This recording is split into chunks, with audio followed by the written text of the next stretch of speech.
चैनत गांव में टी किसने लगवाई? भाई अब तक ये 2-3 दिनों से एक बड़ा सवाल बना हुआ था। देखिए आधी रात को ये एक ऑपरेशनल वो है, इसमें मैं आपसे क्या डिटेल शेयर करूं। गांव में दिन में अगर जाएंगे तो सारे गांव वाले उठ के आ जाएंगे, ये तो आप खुद दिमाग लगाइए। तो ऐसे टाइम पे जाएंगे जब आप इजीली कर सकते। What do you mean by चोरों की तरह? रात को आधी रात क्या को मतलब है? जाते तो मतलब पुलिस रात को गश्त करती चोरों की तरह करती है? थोड़ा जुबान संभाल के बात करिए। कमेटी ही है जो ये सारा माहौल खराब करी है, जो सारे गांव वालों को बरगला रही है, और ये सब ये कमेटी वाले ही कर रहे हैं सब। देखिए आप सभी को पता है कि ये धरना 9/6 से शुरू किया था गांव वालों ने, चानोद वालों ने, पानी की डिमांड्स को लेके। आपके माध्यम से मैं गांव चानोद के लोगों को बताना चाहता हूं कि सरकार ने आपकी तमाम डिमांड्स मान ली थी। आपके लिए, गांव के लिए डेडिकेटेड लाइन सरकार ने बिछानी शुरू कर दी थी। आपके गांव के जो वाटर टैंक्स वगैरह उसके लिए 7.5 करोड़ का टेंडर मैंने खुद देखा है, सरकार ने वो जारी भी कर दिया था। और लेकिन कुछ गांव वाले जो इस माहौल को पूरे को खराब कर रहे हैं शुरू से, जैसे अनूप है, ये सत्यवान है, और सरपंच है हिमांशु, इस तरह के 5-7 लोग हैं, इन्होंने गाँव वालों को ऐसे ब्रेन वॉश कर रखा है कि उन तक सच्चाई जाने ही नहीं दे रही हैं लोग। जिसकी वजह से आपको भी पता है कि इन लोगों ने एक तमाशा सा करके 2 दिन पहले एक टीवी अपने लेवल पे लगाई थी, और प्रशासन का मतलब प्रशासन ने परमिशन दे दी, ये कर दिया वो कर दिया, जबकि ऐसी कोई परमिशन नहीं थी। और आपको भी पता है जो ये प्रोजेक्ट चल रहा है अमृत, उसके तहत पेयजल योजना शहरी जो है उसमें कोई कनेक्शन नहीं दे सकते, उनके लिए डेडिकेटेड लाइन है। लेकिन ये जिद पे अड़े हुए थे गांव वाले कि हम तो इसी में टी लगाएंगे, इसी से पानी चाहिए। जबकि आपको पता है कि जिस डायमीटर का जो पाइप वहाँ से आ रहा है और उसमें जो छोटी सी टी लगाओ तो प्रेशर झेल भी नहीं सकती। तो मतलब एक ये प्योर जिद थी कि हमने इसमें टी लगानी है। तो कल रात प्रशासन ने थोड़ी सी हल्का बल प्रयोग किया और उसमें कुछ आंसू गैस के गोले भी हमें दागने पड़े, तो हमने वो टी जो है वो वहाँ से रिमूव करके और इस प्रोजेक्ट को हम पूरा कराएंगे।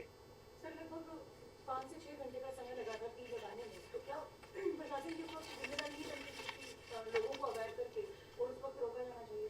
देखिए मैंने जैसे कहा कि शरारती तत्व हैं उस गांव में, हम उससे पहले भी जो बुजुर्ग अनशन पर बैठे थे उनको मदद देने के लिए हम लोग गए थे, इन लोगों ने नहीं जाने दिया हमको उन तक। तो ये कन्फ्रंटेशन के लिए बहाना ढूंढ रहे थे, वो हम वो देना नहीं चाहते थे। अगर हम उस टाइम वहाँ जाते तो उस टाइम भी कन्फ्रंटेशन होना था, तो इसीलिए उसको अवॉइड करने के लिए हम वहाँ पर उस टाइम नहीं गए, वो बाद में इसको किया गया। और इसके खिलाफ भी हमने मुकदमा दर्ज किया जिन्होंने भी ये टी लगाई है, आपको भी पता है।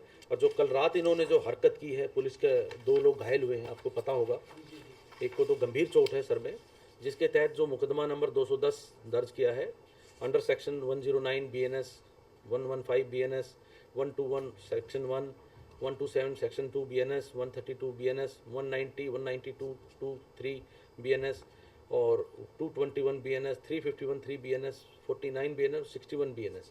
इन सेक्शंस के तहत 5 ये जो 6 नामजद हैं, जैसे ये सत्यवान है, पूर्व सरपंच, और अनूप है, अनूप कुमार है, हिमांशु है, श्रीमती सरस्वती है, श्रीमती विशाखा है, सुधीर है, इन लोगों के खिलाफ तो नामजद और अन्य हैं। इन लोगों ने जानबूझ के माहौल ख़राब किया है और इसके तहत सख्त कार्रवाई की जाएगी इनके खिलाफ। टी लगाने वाले कौन थे सर? देखिए मैंने आपको वही बताया, वो भी मुकदमा हमने 2 दिन पहले दर्ज किया है और इन्वेस्टिगेट किया जाएगा कि ये टी लाए कहाँ से, कौन कौन इसमें शामिल है और कैसे लगाई गई है। धरने तो आरएसएस का नाम आया था सर, आरएसएस ने मतलब देखिए मैंने आपको जैसे कहा, कुछ लोग माहौल ख़राब कर रहे हैं, वो किसका भी नाम ले सकते हैं, इसमें तो मैं कुछ नहीं उसमें कुछ टिप्पणी करना सरकार का कोई प्रतिनिधि या मीडियोकर तो नहीं आया ना वहाँ पे? देखिए हमारी नॉलेज में ऐसा कुछ नहीं है, सरकार का कोई प्रतिनिधि आता तो हमारे नोटिस में ज़रूर होता। टी लगाने में जो मामला दर्ज किया गया वो अन्य जो लोग हैं कितने लोग थे, और कल भी जो अन्य लोग देखिए आपको भी पता है कि जो बुजुर्ग अनशन पर बैठे थे और उन तक हमारी मदद नहीं पहुंचने दी, तो नेक्स्ट डे मैंने प्रेस कॉन्फ्रेंस आपके माध्यम से की थी और बताया था कि अगर इनको कुछ हो गया तो आपके खिलाफ 302 जो पुरानी IPC उसके तहत दर्ज किया जाएगा। उसके बाद से ये लोग थोड़ा सा बैकफुट पे थे कि भाई इसको कैसे अनशन को ख़त्म किया जाए, धरना चाहे चलता रहे। तो उसके तहत इन्होंने ही ये कोई कॉन्स्पिरेसी रची होगी उसको अनशन को ख़त्म कराने के लिए, तो वो इन्वेस्टिगेशन का हिस्सा है, हम करेंगे उसमें आगे। सर उधर से भी कोई कैजुअलिटी हुई क्या, मतलब कोई ऐसा इंजर्ड हुआ क्या? नहीं, वहाँ से ऐसी कोई इन्फॉर्मेशन हमारे पास नहीं है अभी। महिलाओं क्या को लगता बता रहे है? हैं कि चोटें आई हैं सर, वीडियो में वायरल हो रहा है। देखो चोट किसी को अगर आई होगी मेरी नोटिस में, पहली बात तो है नहीं। दूसरी बात वो भगदड़ में रात को जो भागे हैं उसमें अगर कोई गिर गई तो आई कांट से। तो जो लोग थे तो आंसू गैस पे तो भागेंगे ही। आधी रात को मतलब ये अटेम्प्ट करने का क्या मकसद था पुलिस का, प्रशासन का? देखिए आधी रात को ये एक ऑपरेशनल वो है, इसमें मैं आपसे क्या डिटेल शेयर करूं। गांव में दिन में अगर जाएंगे तो सारे गांव वाले उठ के आ जाएंगे, ये तो आप खुद दिमाग लगाइए। तो ऐसे टाइम पे जाएंगे जब हम इजीली कर सके, मिनिमम लोग हों, कन्फ्रंटेशन कम, चोरों की तरह जाती है। कन्फ्रंटेशन कम से कम हो। What do you mean by चोरों की तरह? रात को आधी रात क्या को मतलब है? जाते तो मतलब पुलिस रात को गश्त करती चोरों की तरह करती है? थोड़ा जुबान संभाल के बात करिए। एक तो क्योंकि रात सारी को गश्त, धरने पे सारी सर- पुलिस नहीं, सारी पुलिस रात को गश्त पे होती है, क्या चोरों की तरह होती है वो? बताइए आप लोग। नहीं, वो धरने पे आधी रात को सोए नहीं, हुए हैं, तो धरने पुलिस पे का रहकर- काम है, दिन रात है। What do you mean by चोरों की तरह? सर ये क्या लगता है अनशन खत्म करवाने मिनिमम कन्फ्रंटेशन करने के लिए आप पहुंचे हो। जी मैं बताया जैसे आपको मिनिमम कन्फ्रंटेशन जहां हमने वो तो हमने डिसाइड करना है। सर एक व्यक्ति आया, उन्होंने जिम्मेदारी ली कि मैं सरकार का बंदा हूँ। वहाँ पर पूर्व मुख्यमंत्री के जिंदाबाद के नारे भी लगे, मौजूदा मुख्यमंत्री के भी नारे लगे। उस व्यक्ति के खिलाफ भी कोई कार्रवाई की जाएगी? जी बिल्कुल, उस मुकदमे में उनके भी सबके नाम है, उनके भी जो है उसमें वीडियो में जो है सबके खिलाफ कार्रवाई होगी। अच्छा, वो डिटेक्ट हो चुके हैं वीडियो है हमारे पास, वीडियो। हाँ उसको आइडेंटिफाई करेंगे, कार्रवाई करेंगे उसमें। क्योंकि वहाँ के लोगों ने उस व्यक्ति पे विश्वास कर लिया कि यार ठीक है सरकार ने भेजा होगा इसको, तो लोग- देखिए प्रशासन इतने दिनों से आपके माध्यम से मैं बता रहा हूँ कितनी मीटिंग्स हो चुकी हैं, कितनी मैंने खुद की हैं, डीसी साहब ने की हैं, हमारे दो कैबिनेट मंत्री आए हैं, ढांडा साहब आए हैं, गंगवा साहब आए हैं, सब ने बात कर ली, आईजी साहब आए हमारे, लेकिन हमारी बात पे कोई यकीन नहीं कर रहा, किसी ने भी यकीन नहीं किया।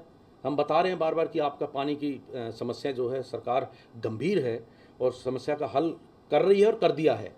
गांव में कोई पानी की कमी नहीं है, लेकिन कुछ चंद शरारती तत्वों पे गांव वाले यकीन करते हैं, तो इसका मैं क्या कहूँगा। सर अगर गांव के लोग ये मांगे मान ले कि वो लोग अगर बैकफुट पे आ जाए तो क्या पुलिस भी बैकफुट पर आ जाएगी? क्योंकि उनकी मेन मांग ये भी है कि पुलिस के द्वारा जो केस दर्ज किए गए हैं गांव वालों के ऊपर वो भी हटने चाहिए। देखिए ये डिसाइड सरकार को करना है, ये डिसाइड मैंने नहीं करना केस के ऊपर, मेरा काम है कार्रवाई करना।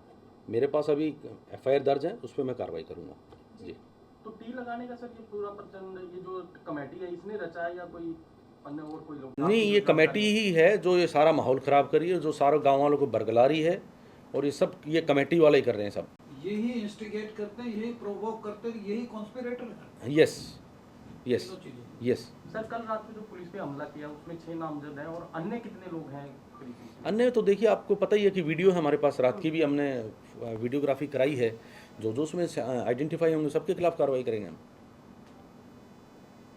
सर क्या उस व्यक्ति को भी आइडेंटिफाई किया जाएगा जो व्यक्ति अपने आप को सरकार का नुमाइंदा बताकर और मैडम, मैनिपुलेट करके इस मैटर को खत्म करने के लिए आया था? अभी आपको थोड़ी देर पहले मैंने बोला कि वीडियो है हमारे पास, सबके खिलाफ कार्रवाई होगी। रात को भी मामले दर्ज किए हैं। हाँ रात को मैंने बताया ना, जिन जिन सेक्शंस में दर्ज किया है। तो सर ये मामला खत्म कहाँ पर हुआ? लाइक आपका क्या मानना है इसमें? देखिए मैं तो आपके माध्यम से गांव वालों को यही कहूँगा कि जो आपको लोग बरगला रहे हैं, कृपा करके उनकी बातों में ना आएँ। सरकार आपके पेयजल समस्या को समाधान करने के लिए बिल्कुल गंभीर है। डीसी साहब से और अन्य अधिकारियों से हमारी भी बात होती रहती है। 7.5 करोड़ का जैसे मैंने बताया टेंडर हो चुका है, आपके भी नोटिस में है, और इनके लिए डेडिकेटेड पानी की पाइपलाइन बिछाई जा रही है।